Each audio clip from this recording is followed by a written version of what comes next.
তুমি চিরদিন ভীষণ কঠিন, তোমার ঘর ভেসে যায় ওরা, মুখে দেখে বুঝতে পারে না। তুমি চিরদিন ভীষণ কঠিন, তোমার ঘর ভেসে যায় ওরা, মুখ দেখে বুঝতে পারে না। ওরা এমন কেমন বোঝে না, ওরা আসল কারণ খোঁজে না। প্রজাপতি ডানা ছুলো বিবাহ বাসরে, কেন সারা রাত জেগে বাড়ি ফিরি ভোরে। ওরা মনের গোপন চেনে না, ওরা হৃদয়ের রং জানে না।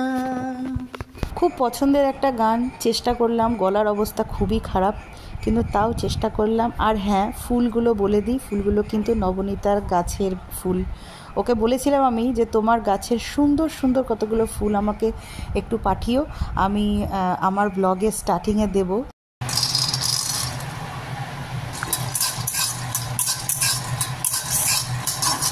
খিচুড়ি বানাবো তো তার জন্য ডাল সেদ্ধ বসিয়ে দিয়েছি, এখানে পায়েস হচ্ছে।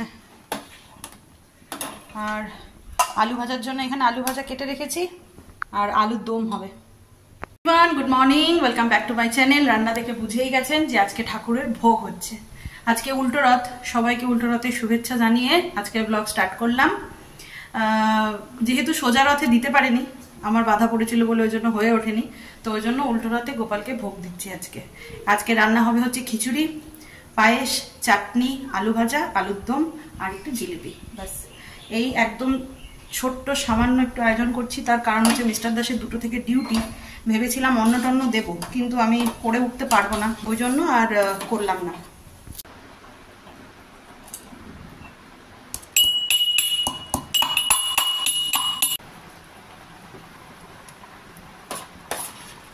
পায়েস এদিকে হয়ে গেছে, আর শুকোবো না কারণ এমনিতেই টেনে নেবে।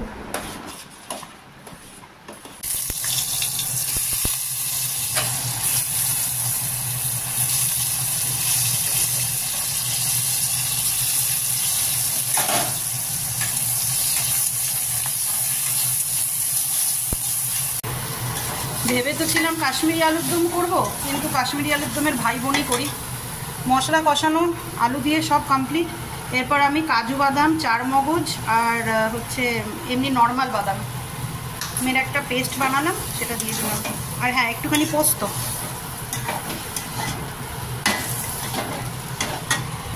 এটাকে দিয়ে বেশি কষানোর দরকার নেই। এরপরে আমি ওই মিক্সি ধোয়া জলটা দিয়ে দেবো।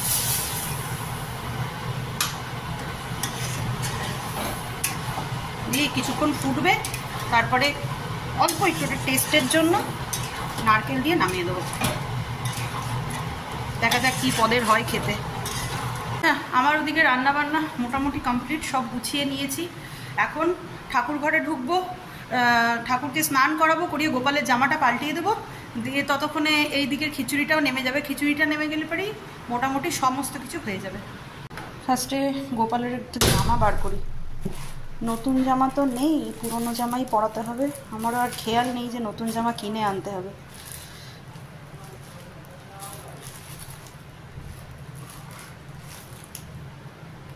এই জামাটা পরে দিই, এটা একবারই পরেছে, এটা পরে দিই। চলুন, পুজো হয়ে গেছে, ভোগ দর্শন করাই। সবার প্রথমে এই যে আজকে গোপুবাবু নতুন জামা ছিল না, পুরনো জামাতেই সাজুগুজু করেছে। আজকে অনেক দিন পরে চুল লাগিয়ে দিয়েছি। এত গরম না, আমি ওকে চুল লাগাই না, মুকুটও পরাই না, একদম টেকো মাথাতেই রাখি। এই যে গোপুবাবু, আর এই যে আজকের ভোগ। জিলিপি তো মাস্ট, পাঁপড় ভাজা আর সময় হয়নি বলে আর পাঁপড় ভাজা দিতে পারলাম না। নে, এই যে ঠিক আছে। অলিরানি চলে এসছে বাড়ি, আর অলিরানি আজকে গুণের কাজ করেছে। কি করেছে? হ্যাঁ, কালকে যদি টিফিন বক্সটা না নিয়ে এসছিস তুই দেখতে পারবি ডেলি একটা না একটা কিছু ফেলে আসবে, নয় জলের বোতল।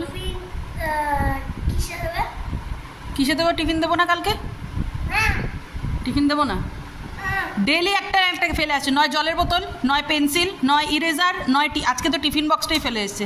টিফিন ফিনিশ করেছিলি? ফিনিশ খাসেনি? একটুখানি খেয়েছিস? বেল বেজে গেছে। বাহ, তুই কী করতে যাস স্কুলে? তুই কমপ্লিট করবি না কপি ওয়ার্ক, ক্লাস ওয়ার্ক তো কোনো দিনও কমপ্লিট করে না, ক্লাস ওয়ার্ক কোনো দিনও কমপ্লিট করে না। ডেলি ডেলি আমাকে ওর আমার এক চেনা, মানে ওর এক ক্লাসমেট আর কি, চেনা বান্ধবী আছে, ওর কাছ থেকে ডেলি আমাকে নিতে হয়, হ্যাঁ, আনফিনিশ প্রতিটা দিন। হ্যাঁ, ইংলিশ নইলে সায়েন্স, এই দুটোর মধ্যে প্রতিদিন ফিনিশ করবে না। ম্যাথটা তাও মাঝে মাঝে করে নিয়ে আসে, বেঙ্গলিটাও করে নিয়ে আসে, কিন্তু ইংলিশ আর সায়েন্স উনি লেখার আগেই নাকি বোর্ড ক্লিয়ার করে দেয়, ওই জন্য হয় না। কি বলবো বলুন? কারে কারে দেখবো না, কেন কিছু বলবো না। কেন বলো বলো? যখন গয়না দেখবে, বাবা রে, আমি গয়না কিনি না, আমি গোল্ডেন জুয়েলারি কিনি না, আমাকে কেউ বলতে পারবে না। এই পিয়ালি খেপে গেছে নাকি? সবাই আমার পোশাক ভাগ করতে দিচ্ছে কেন বল দেখিনি? রাকি গজা তো রাকি কি পুরি না, পুরি না, বাচ্চাগুলো আছে সবাইকে বলে নিচে, আগে লুকিয়ে লুকিয়ে সব নিয়ে নিচে। আমি কিচ্ছু নিইনি, আমি অবলা নারী, আমি ছোট রস্তাম এনে গেলে সব লুকিয়ে নিয়ে রাখি পুড়ে গেছিল। কে পুড়ে গেল? আচ্ছা, রাখির বর পুড়ে গেছিল।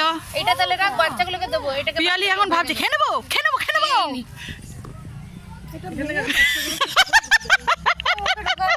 আচ্ছা ধন্যবাদ রাখি, এইখানে বসেই পুরীর প্রসাদ পেয়ে যাচ্ছি। আমি এখান থেকে আমি এটা ভেঙে খাবো, আর বাদ বাকিটা বাড়ি গিয়ে চায়ের সাথে খাবো, ঠিক আছে? জয় জগন্নাথ হে ঠাকুর। রাখি রাখি রাখি পুজোর, রাখি পুজোর কেনাকাটা স্টার্ট করে দিয়েছে পিয়ালি। এই যে পিয়ালি পুজোর কেনাকাটা স্টার্ট করে দিয়েছে, সবাই পুজোর কেনাকাটা স্টার্ট করে দিয়েছে। এটা পিয়ালি নিচে, রাখি কতগুলো নিল, আমি একটা কতগুলো নিলাম, ঝুড়ি ভরে নিলাম। আমার কিন্তু তুই যখন কিনিস তখন মার ডালতে হবে না, আমার কানেরটা ঠিক জায়গায় রেখে দাও, না তো এই মার ডালা কত কত কানেরটাই চলে যাবে আমার। হ্যাঁ হ্যাঁ, কিন্তু খুব সুন্দর, থ্যাংক ইউ, কানেরটা খুব সুন্দর। প্রিয়াঙ্কা আচার্য এটা ভালো লাগছে। হাহা হিহি তো অনেক করলাম, করে বাড়িতে এসে অলিকে পড়িয়ে নিয়ে এখন রাতের ডিনার করছি। দুপুরবেলাতে তো ভোগ খেয়েই পেট ভরে গেছিলো, কিন্তু এবেলার ভোগ রাখিনি। এবেলা এখন করব হচ্ছে একটু মালপোয়া। তো মিস্টার দাস অনেক দিন ধরেই বলছে, মানে অনেক দিন বলতে সেই দিনকে যে মালপোয়াটা করেছিলাম না, তারপরের থেকে মিস্টার দাস ধরেছিল যে আরেকদিন ঝাল মালপোয়া করো, খেতে বেশ ভালো লাগছিল। তো ওই জন্যই ভাবলাম যে আজকেই করে ফেলি। দুপুরবেলাতেই ব্যাটারটা ভিজিয়ে রেখেছিলাম, মানে সুজি, ময়দা, চিনি পরিমাণ মতো নিয়ে, এক্সট্রা করে কিছুই না, এক্সট্রা করে জাস্ট ধনে পাতাটাই অ্যাড করেছি। সেদিনকে ধনে পাতা ছিল না, আজকে ধনে পাতা ঘরে ছিল বলে ধনে পাতা, মৌরি, আদা, কাঁচা লঙ্কার পেস্ট দিয়ে ভালো করে ফেটিয়ে নিয়ে তেলে ভেজে নিলেই ব্যাস রেডি ঝাল ঝাল মালপোয়া।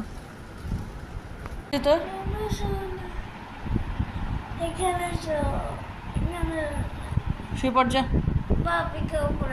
না